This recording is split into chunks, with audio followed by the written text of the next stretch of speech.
Ma smajna fl-aħbarijiet l-aħħar dettalji relatati mal-istorja ta' Chris Bartolo fil-fatt se nkunu qegħdin nitkellmu dwar dan issa f'din l-edizzjoni ta' NetLive ftit aktar kmieni mis-soltu li xwaqqafna l-aħbarijiet fil-fatt biex nilqgħu magħna żewġ mistiednin li għandna magħna fl-istudios.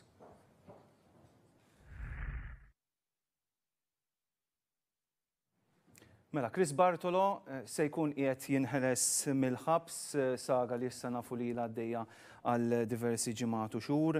Nilqa' miegħi lill-avukat Franco De Bono, grazzi ħafna Dr. De Bono li qajt l-istedina tagħna, u lil Rachel Borch, is-sieba ta' Chris. Grazzi ħafna Rachel tal-li naqgħet magħna. Aħna konna ppjanati li nagħmlu din id-diskussjoni fil-fatt aktar tard. U waqt li inti Rachel kont qiegħed tistenna hawnhekk u konna qegħdin nitkellmu dwar kif jinsab Chris, irċevejt telefonata, spjegħalna ftit.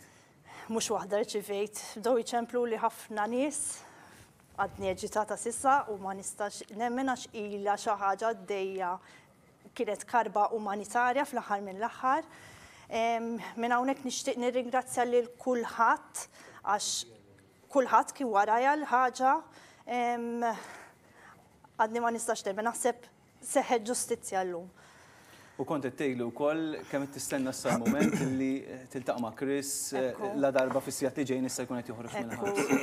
Ifhimni, illum il-ġurnata issa nista' ngħid Chris jista' jieħu ħsieb lilu nnifsu għax nafu li kien jgħid f'qagħda prekarja, jista' jieħu ħsieb lilu nnifsu aħjar f'diversi affarijiet.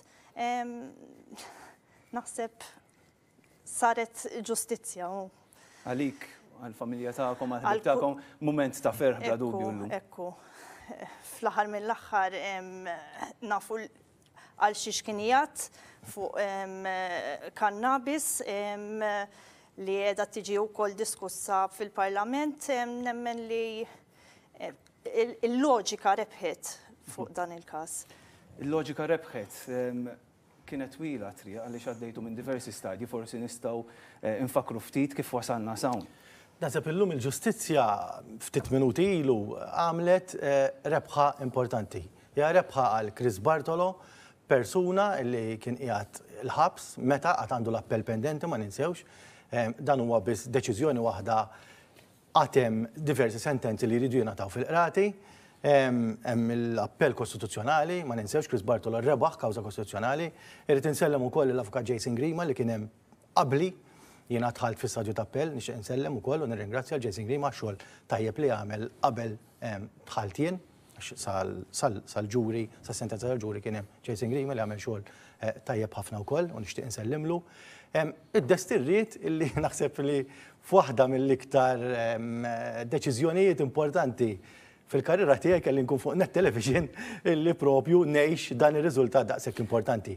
Hija talba illi għamilt fit-13 ta' Diċembru, diversi ġimgħat ilu, xarejn u nofs ilu, illi ftit minuti qabel ġejt fuq dan il-programm, nieħu gost illi ħarġet din l-aħbar illi Chris Bartolo saret ġustizzja u se joħroġ. Kif għadd Dik tispjegħalna ma ġara llum, għaliex forsi n-nies jintilfu fit-teknikalità. Jiena biex inkun onest miegħek, jiena kont preparat, iffukat, tista' tgħid ġurnata sħiħa. Int bħalna ħsad bl-aħbar għal dan il-programm, jiena kont preparat biex niġi fuq dan il-programm, nixtieq nirringrazzjak tal-istedina, u nsellem anke lit-telespettaturi tal-television, nixtieq nirringrazzja lil kulħadd kif għamlet Rachel, nirringrazzja l-President tar-Repubblika li fl-aħħar ħadna deċiżjoni għax soltu deċiżjoni ta' bejl jieħdu ftit ġranet, jiġifieri fil-qrati jiena inni 18-il sena avukat ħdimt fil-kriminal biss tista' tgħid u deċiżjoni ta' bejl solitament jieħdu ftit ġranet, jiġifieri jieħdu inqas minn ġimgħa huwa massimu.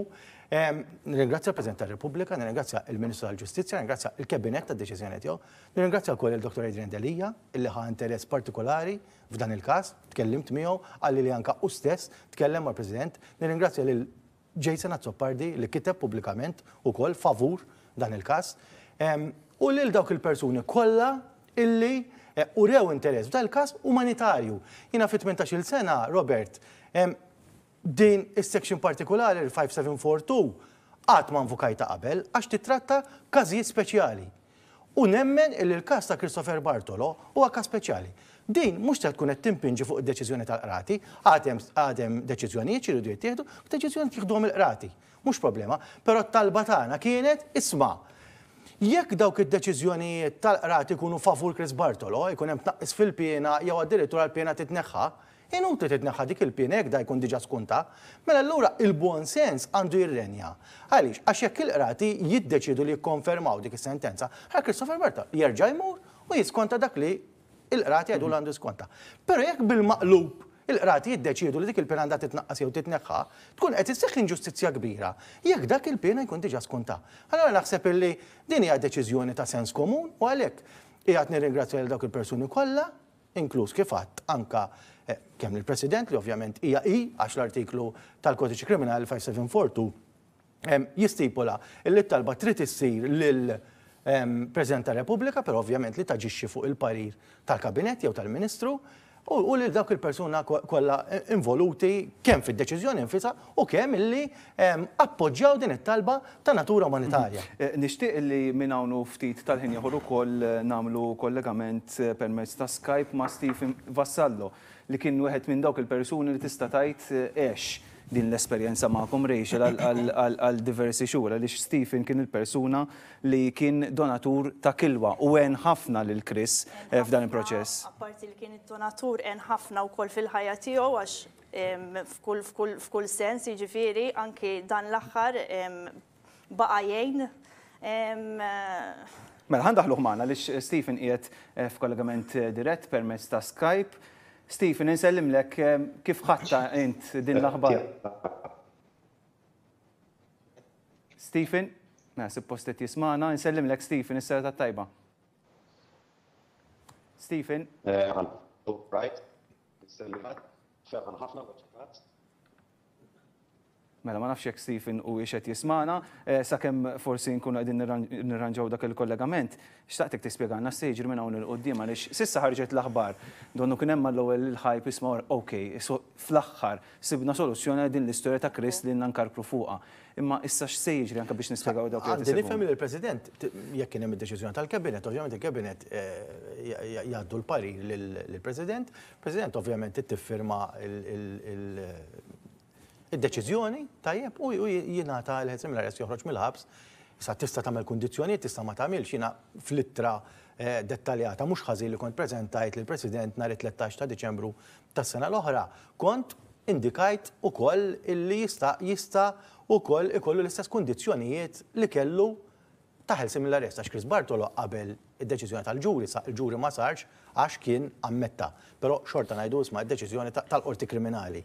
Dak kien qed igawdu mill-benefiċċju tal-ħelsem mill-arrest. Allura wieħed jista' anka jiena ma nafx kundizzjonijiet se jsiru, però aħna konna suġġerejna bħal speċi li jkun hemm l-istess kundizzjonijiet li kellu bħala kundizzjoni tal-ħelsem mill-arrest. Jinħeles, ovvjament hemm deċiżjonijiet oħrajn importanti xi jittieħdu, hemm appell kriminali li għad irid jiġi appuntat, hemm kawża kostituzzjonali li ġiet appellata fejn hemm deċiżjoni li ddeċidiet deċiżjoni fis-sens li l-istatement ta' Christopher Bartolo dak inkaż ta' Mejju tal-2013 għax ma ninsewx ukoll illi Malta damet sal-2016 biex ġiet fully compliant fuq tal-statements, ġifieri kien biss f'Novembru 2016 illi Malta ġiet fully compliant fuq l-statements, qabel 2016 meta daħal id-dritt illi persuna arrestata ikollha l-avukat preżenti waqt l-interrogazzjoni, waqt mhux biss qabel l-interrogazzjoni, Malta ġiet fully compliant biss very recently f'Novembru 2016. Dana kien każ ta' Mejju 2013 fejn il-Qorti Kostituzzjonali ddeċidiet illi la darba ma kellux l-avukat preżenti waqt l-istqarrija, allura dik l-istqarrija tiksillu drittijiet fundamentali għandha tkun sfilzata u wkoll ordnat li jkun hemm ritrajn. Dr. Bono, skont l-istqarrijiet li qegħdin isiru anke l-informazzjoni li jingħatat lill-medja qiegħed jingħati li wara l-President aċċettat il-parir biex jingħata l-ħelsien fuq raġunijiet umanitarji, Bartolo għandu jinħeles mill-arrest b'diversi kundizzjonijiet u tissemma fosthom illi jibqa' f'daru ħlif b'eċċezzjonijiet partikolari għal kundizzjoni medika tiegħu. Jiġifieri s'issa dik qiegħda tissemma bħala xi ħaġa partikolari ma kontux semmejtu intom ukoll meta għamiltu submissions tagħkom li jibqa' f'daru. Robert, irid nara l-kundizzjonijiet, ovvjament x'inhuma.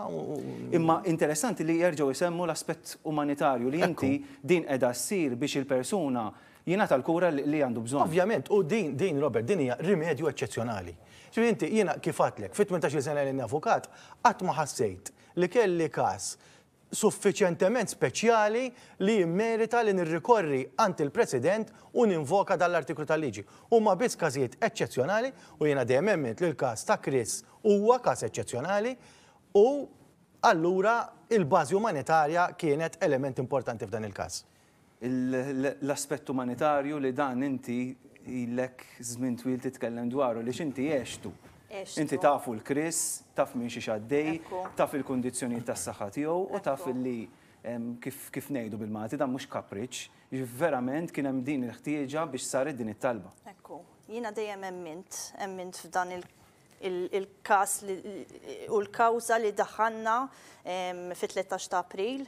Minn hawnhekk nirringrazzja ħafna lil Dr. De Bono li għad dejja li xħedimna minn filgħodu. Nista' ngħid sa filgħaxija kont nibatlu u ġieli tkun imdejqa tibda tgħid dan ħajinħeles se jiġri. U dejjem sibtu hemm nista' ngħid. Każ li huwa differenti, ma naħsibx li hemm ħafna każijiet li huma simili tiegħu peress li jinvolvi l-mart. Ta' kollu sajmin. Ma nistax ma nirringrazzjax ukoll fost ir-ringrazzjamenti lil Xarabank, lil Peppi, illi ħa interess enormi. Sa mill-bidu. U diversi anka siti fuq l-internet ukoll li ħadu interess kbir u li mexxew il-qudiem dan il-każ fej informaw il-pubbliku u isma' x'qed nitolbu. Robert, hija wkoll is-sabiħ tal-professjoni legali. Meta persuna qed terġa' tieħu l-libertà, professjoni legali hija professjoni ta' responsabilità kbira, però hija wkoll dawk il-momenti sbieħ tal-professjoni legali fejn tħossok illi għamilt xi ħaġa biex persuna terġa' tieħu l-libertà tagħha. Kif qatt nistennew il-deċiżjoni tal-qrati għax kif jiena dejjem sħaqt. Din id-deċiżjoni tal-President b'ebda mod mhux se tkun qed timpinġi fuq id-deċiżjoni tal-qrati illi fl-indipendenza tagħhom ovvjament issa jridu jiddeċiedu il-kawżi pendenti, l-appell kriminali kif ukoll il-każ kostituzzjonali.